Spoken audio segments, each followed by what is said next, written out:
এই অবস্থায় সাদার চাল, এবং আপনি স্পষ্টভাবে দেখতে পাচ্ছেন যে আমাদের একই রঙের বিশপ রয়েছে, কিন্তু সাদার বরে 7th র্যাঙ্কে চলে গেছে, যা কুইনিং থেকে খুব বেশি না, মাত্র এক চাল দূরে।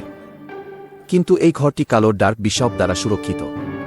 তাহলে আমার প্রশ্নটি হল, সাদা হিসেবে আপনি এই বিশেষ অবস্থান থেকে বিজয়ী কিভাবে হবেন? এন্ডগেমে একটি গুরুত্বপূর্ণ নিয়ম হল আপনি কোনো নির্দিষ্ট চাল খুঁজছেন না, বরং এর চেয়ে অনেক বেশি গুরুত্বপূর্ণ হল আপনি জেতার পরিকল্পনা করছেন, এবং সেই পরিকল্পনা অনুযায়ী আপনার চালগুলি কার্যকর করছেন।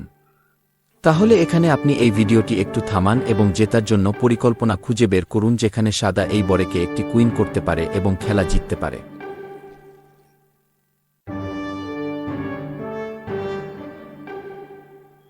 আপনাকে অভিনন্দন। যদি আপনি সঠিক পরিকল্পনাটা খুঁজে পান, আপনাকে অভিনন্দন। ধরুন আমি আমার বিশপকে এই ঘরটিতে দিয়ে দিচ্ছি, এবং আমার মূল আইডিয়া হল এই বিশপকে E3 থেকে বিশপ A7 এ নিয়ে যাওয়া, তারপর B8 এ নিয়ে যাওয়া। এটি এখন কালো বিশপের মুখোমুখি, এবং একবার এই বিশপটি জায়গা ছেড়ে দিলে আমি এই বরেকে কুইনিং করতে পারব। আপনি যদি এই প্রথম পদক্ষেপটি বুঝতে পারেন তবে এগিয়ে গেলেন। দ্বিতীয় গুরুত্বপূর্ণ পয়েন্ট আসছে। একবার আপনি আপনার পরিকল্পনা কার্যকর করলে, আপনাকে চিহ্নিত করতে হবে আপনার প্রতিপক্ষ কিভাবে সেই পরিকল্পনাটি ব্যাহত করবে। আপনাকে আপনার প্রতিপক্ষের চালগুলো বিবেচনা করতে হবে, যেগুলো আপনার পরিকল্পনাকে প্রভাবিত করতে পারে। এই অবস্থানে সাদার বড় সমস্যা হল কালোর একটা চাল আছে যা রাজাকে B5 এ নিয়ে যেতে পারবে। ধরি সাদা পরিকল্পনা মাফিক E3 চাল দিল A7 এ যাবার জন্য। আসল মজাটা শুরু হবে এখন। কালো রাজা এখন A6 এ চলে আসবে, যাতে কালো বিশপ A7 এ না আসতে পারে। সাদার বিজয়ী হবার পরিকল্পনাটা বন্ধ হয়ে যাচ্ছে। তাহলে আবার আমার প্রশ্ন হল, আপনি এখন পরিকল্পনাটি জানেন, আপনি জানেন কালো কী ধরনের অসুবিধা সৃষ্টি করতে পারে। তাহলে তৃতীয় স্পষ্ট বিষয় হল কিভাবে আপনি আপনার প্রতিপক্ষের পরিকল্পনাটি নিষ্ক্রিয় করতে পারেন। তাহলে দয়া করে ভিডিওটি এখনই থামান আর ভালো করে দেখুন আপনি কিভাবে এই অবস্থান থেকে জয় ছিনিয়ে আনতে পারবেন।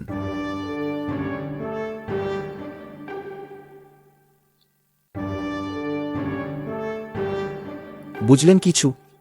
চলুন দেখি। এখন আমি আপনাকে পরবর্তী চালটি দেখানোর আগে, এই কালো বর্গের বিশপ এর অবস্থানটা বুঝতে পারা খেলার জন্য খুব গুরুত্বপূর্ণ। তাহলে উদাহরণস্বরূপ চলুন আমরা শুরুর জায়গায় ফিরে যাই, এবং এখানে সাদার চালের পরিবর্তে যদি এটি কালোর চাল হয়, তবে এটি স্পষ্ট যে কালোর এই বিশপটি কোথাও সরাতে হবে। ধরি সে বিশপটি G3 তে চাল দিয়েছে। এখন এটি সম্পূর্ণ ভিন্ন পরিস্থিতি, কারণ এখানে সাদা তার পরিকল্পনা খুব সহজে বাস্তবায়ন করতে পারে। প্রথম স্পষ্ট চালটি হল বিশপটিকে H4 এ দেয়া, বিশপকে চ্যালেঞ্জ করা। কালো বিশপটা খাবে না, কারণ বরেটা কুইন হচ্ছে। তাহলে কালো বিশপকে অন্য কোথাও সরাতে হবে। ধরি বিশপ A4, এবং এখন সাদা তার পরিকল্পনা বাস্তবায়ন করতে পারে, অর্থাৎ বিশপ F2, এবং পরবর্তী চালে সাদা তার বিশপ A7 এ রাখবে। এবং এখানে একটি গুরুত্বপূর্ণ পয়েন্ট হল এই রাজার দুইটি চাল প্রয়োজন 7 নম্বর স্কোয়ার নিয়ন্ত্রণের জন্য। তাহলে এই লাইনটা এমনভাবে চলতে পারে, রাজা B5 এ চলে গেল, বিশপ A7 দখল করল, রাজা A6 এ এসে বিশপকে আক্রমণ করল, কিন্তু এখন মেইন থিমটা হল বিশপ 8 এ নিয়ে বিশপকে আক্রমণ করা। এবং এটি গুরুত্বপূর্ণ নয় যে বিশপটি কোথায় যায়, যেমন বিশপ 2E3, বিশপ 2G3, এবং এখন সাদা তার অত্যন্ত সহজ পরিকল্পনা বাস্তবায়ন করতে পারে, যা হল বরেকে কুইন করা। তাহলে কালোকে এটি থামাতে হবে, এজন্য বিশপ 2A7। বিশপ F2 তে এসে বিপক্ষের বিশপকে বিচ্যুত করতে চাচ্ছে, কিন্তু বিশপ ক্যাপচার্স F2 এবং তারপর কুইন প্রমোশন করা। এটাই হচ্ছে টেকনিক্যাল উইনিং গেম।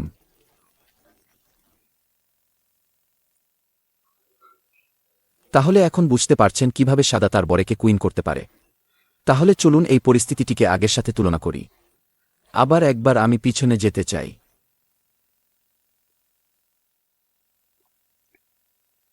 তাহলে আমরা জানি এখানে যে বিশপ G5 এ গেলে রাজা B5 এ থাকবে, বিশপ 2E3, রাজা A6 এ যাবে, যদি এই বিশপটি H2 তে না থাকে। তাহলে আমরা একটি বিজয়ী অবস্থান তৈরি করতে পারি। অতএব এটা স্পষ্ট যে এখানে আমাদের একটি শক্ত অবস্থান তৈরি করতে হলে আমাদের একটা মুভ নষ্ট করতে হবে। আবারও আমি চাই আপনি এখন পর্যন্ত যা দেখেছেন তা নিয়ে আরেকবার ভাবুন আর জয়ের জন্য একটা পরিকল্পনা বের করুন।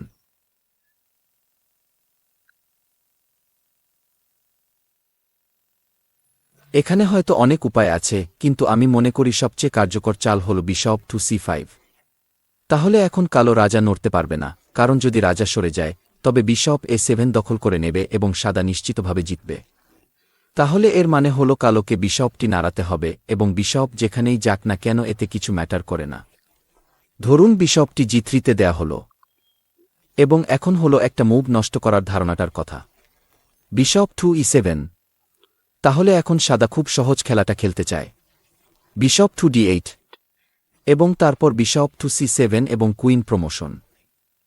তাহলে আবার কালোর প্রতিক্রিয়া বাধ্যতামূলক, কালোকে এটা থামাতে হবে, king two b5, bishop to d8 এবং কিং টু c6, সাদার পরিকল্পনা থামাবার চেষ্টা। কিন্তু এখানে প্রথম অবস্থানের একটি বড় পার্থক্য রয়েছে, যা বর্তমানে এই বিশপ g3তে আছে, এবং এটি আমাদের জেতার সিকোয়েন্স তৈরি করে। মনে করতে পারছেন কি? ঠিক আছে, বিশপটি h4 এ দাঁড়িয়ে এই বিশপকে চ্যালেঞ্জ জানাচ্ছে। Bishop f4, bishop to f2, লক্ষ্য a7 স্কোয়ারে যাওয়া, এবং রাজা b5-এ যাবার পর bishop to a7, king to a6, bishop to b8, ডায়াগোনালটি পরিষ্কার করা হয়ে গেল, এবং বিশপ টু e3 এর পর বিশপ টু g3। এখন বিশপ টু a7 এর পর আমাদের জেতার চালটি চলে এলো, বিশপ টু f2, আর এটাই হলো আমাদের টেকনিক্যাল উইনিং গেম। আশা করি আপনি উপভোগ করছেন এবং মনোযোগ দিয়ে এই টিউটোরিয়ালের আমার প্রথম পর্বটি করায়ত্ত করে নেবেন। ভালো লাগলে ভিডিওটি লাইক, সাবস্ক্রাইব এবং মন্তব্য করতে দ্বিধা করবেন না। কেমন লাগলো জানালে কৃতার্থ হব। ভালো থাকুন।